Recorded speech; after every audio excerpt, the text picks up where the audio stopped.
So Mike Johnson is getting sued, and it couldn't happen to a nicer guy. Every time I see Mike Johnson these days in interviews, he just seems like a guy who's falling apart. He seems so rattled and so shaken, and he realizes that what he's saying to you is bullshit. He does. He realizes that he's trying to spin this the best way he can, and somebody somewhere has just told him, hey, go out there and blame it on Democrats. Find a way to blame this on Chuck Schumer. Put this on Hakeem Jeffries. Just keep saying that. Being a Republican politician is the easiest thing you could do these days because all you got to do is just look right into the camera and lie through your teeth. And no other Republican will ever hold you to an account for it. But in the words of Pete Hegseth, Mike Johnson F.A.'d and F.O.'d. And so here we are. He's now being sued on behalf of Adelita Grijalva, who would have been the 218th vote in the releasing of the Epstein files. But Mike Johnson, he goes to bat for pedophiles. So here we are. Let's read this article. This was from MeidasNews.com. It was written by Aaron Parnas. So Arizona Attorney General sues expedite swearing in of Representative-elect Adelita Grijalva. The lawsuit argues that Mike Johnson's delay leaves Arizona voters unrepresented and seeks court approval for alternate oath administration. I think I said that right. Yeah. Okay. So, Attorney General Chris Mays has filed a lawsuit seeking to compel House Speaker Mike Johnson to administer the oath of office to Adelita Grijalva, the newly elected Democratic representative from Arizona. Grijalva won on September 23, 2025, special election to fill the seat previously held by her late father, Raul Grijalva. Despite her certified victory, she remains unsworn and unable to assume her duties. The lawsuit argues that the delay has left more than 800,000 Arizona constituents without full representation in Congress. It asks the court to issue a judgment stating that if Speaker Johnson continues to withhold the oath, Grijalva may take it before any person legally authorized to administer oaths. The filing contends that the U.S. Constitution requires members of Congress to take an oath before serving, but does not specify that the Speaker must be the one to administer it. Speaker Johnson has maintained that Grijalva will be sworn in when the House reconvenes for regular business. Critics, however, accuse him of using the delay to block Grijalva from participating in pending legislative matters, including an upcoming vote on releasing certain investigative materials. Johnson has denied any political motive, calling the accusations unfounded. The legal question centers on whether Speaker Johnson has the authority to delay or refuse the swearing in of a duly elected and qualified member. Arizona's lawsuit seeks to establish that much power does not exist and an alternate process must be available to ensure continuous representation. A rule in favor of the state could set an important precedent clarifying the constitutional process of seating members for sitting members of Congress. And you can read the full lawsuit there on MeidasNews.com.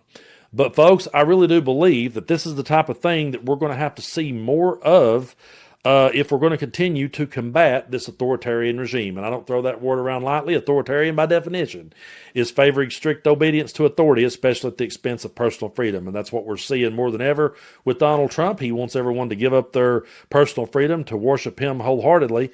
But I just want to ask y'all a simple question. Let's just cut through all the bullshit, and I'll just ask the most simple, elementary question that I could possibly think of. If that had been a Republican that won in Arizona in a landslide, and let's say they were the vote to stop the files, let's say that their vote would stop the files, Mike Johnson would have broke his neck to get that person sworn in. Or if that had just been a Republican, do you really think we would still be sitting here waiting? Now, what does it say about a guy like Mike Johnson who loves to throw around the word transparency? He loves to say it. Don't ever take a shot of liquor every time that Mike Johnson says the word transparency, because you would have alcohol poisoning in no time. So don't ever try that at home. But this dude loves to throw that word around, and yet he's one of the most untransparent people that ever was. Someone who has swept so much shit under the rug and does so blatantly. And here we go. This is their moment. This is their moment in time when they could all be the heroes in the story. They could all come out and expose that deep state, right? But they've not. They've held off so long that now would you really trust anything they said to you? They had the chance when Trump came through the door to do it right then. It didn't have to come to this. None of it had to come to this. There didn't have to be a need for Thomas Massie and Ro Khanna to call for the release of the files. It didn't have to happen. If Donald Trump would have fulfilled his campaign promises, he would have went ahead and released them. But you do got to remember that he did pump the brakes on it. He did hesitate because he said there might be some personal stuff in there. And like I said in the previous video, even if you give Donald Trump the benefit of the doubt that he is absolutely innocent and not guilty of any wrongdoing with Epstein, by doing this, he's still protecting the people that did do wrong with Jeffrey Epstein. And I saw a clip where James Comer, almost called him Gomer Pyle, but that would be an insult to the great Jim Nabors. But James Comer comes out and says, we found that Bill Clinton's more connected to Epstein than Trump was. Okay, cool. Show us the files then. We don't give a shit because guess what? I don't worship Bill Clinton or Comer. I don't give two shits. I think he was one of the greatest presidents of my lifetime. Probably one of the greatest of all time. But you know what? If he was a scumbag and he hurt people and hurt innocent people, to hell with him. I don't care. I'm not going to have to throw away one piece of merch. If Bill Clinton's guilty of wrongdoing and Bill Clinton goes to jail, I won't have to throw away one shirt, one flag, one cardboard cutout, no pictures nowhere. I got one book that ain't even in that bookcase over here beside me. It's packed away somewhere in a tote. So whenever I go through those books and decide which one I'm going to take to the bookstore, which one I'm going to stick back on my shelf, I've been in the process of moving. I've moved into a place last year, still haven't got everything in here. So when I go through all my shit, if Bill Clinton's guilty, I'll just pick up that book and dump it in the trash. That's all I got to do. But if MAGA did that, they would have to give up their entire identity because their entire identity is through Donald Trump. They live vicariously through him. And to say that he did wrong or that he's in those files, well, it doesn't just, because it's not the same. Because we don't worship politicians and we don't live vicariously through them. I've never lived vicariously through Bill Clinton. I don't sit and do that. I don't worship him that way. He didn't empower me to live the lifestyle that I do. That's not what happened. That's what happened with Trump. That's why this one is so hard for them. But they're going to bat harder and harder. And while they do so, while they stall this, they're protecting pedophiles. There's no other way you can say it. They truly are. We're over here going, we don't care if Bill Clinton's on the list. Release it. But are you going to believe it if they literally take, a pen and paper and go like that and mark out Donald Trump's name and go, see, are you really going to believe it then? I mean, how blatant do these people have to be? But what I started to say earlier and meant to keep going with was more people are going to have to stand up and file lawsuits like this. I mean, Donald Trump sure is happy as hell to file any lawsuit he can and claim that he's been done wrong and he's been screwed over. So I think it's high time that that Democrats and people does the same thing. I saw where that the construction company that's demolishing the east wing of the White House, I saw where people were going on their website and giving them horrible one-star reviews. Good for them. Couldn't have happened to a nicer group of people. You got to stand up somewhere because Donald Trump is the bully that took your lunch money and you let him have it. And if you let a bully take your lunch money today, he's going to come back tomorrow and ask for more money. And he's going to make your life a living hell. And the only way that you ever beat that bully is to stand up to that bully and let him know that you won't be pushed around.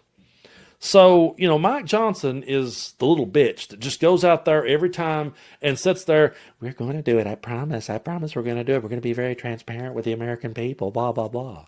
And he sits there and does that like a little nervous rat. And I guarantee he walks off stage and probably beats his head against the wall.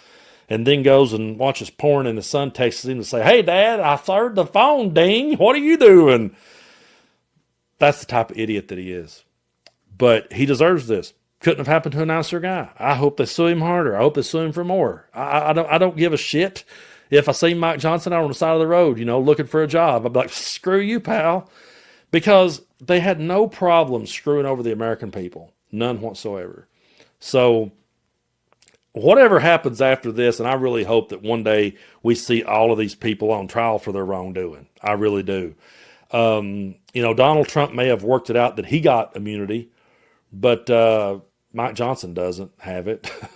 Kristi Noem don't have it. Bam Bondi don't have it. That's why in all these confirmation hearings, they're not even answering the questions. They're not lying. They're just insulting and distracting because they realize, if I lie, I don't have immunity. So, yeah, I think Johnson deserves to be sued, and I think more people just needs to stand up to this administration and say, we're not going to take it. You can't just roll over for these bullies. They're going to continue to run over you. The more you lay down, the worse it's going to get.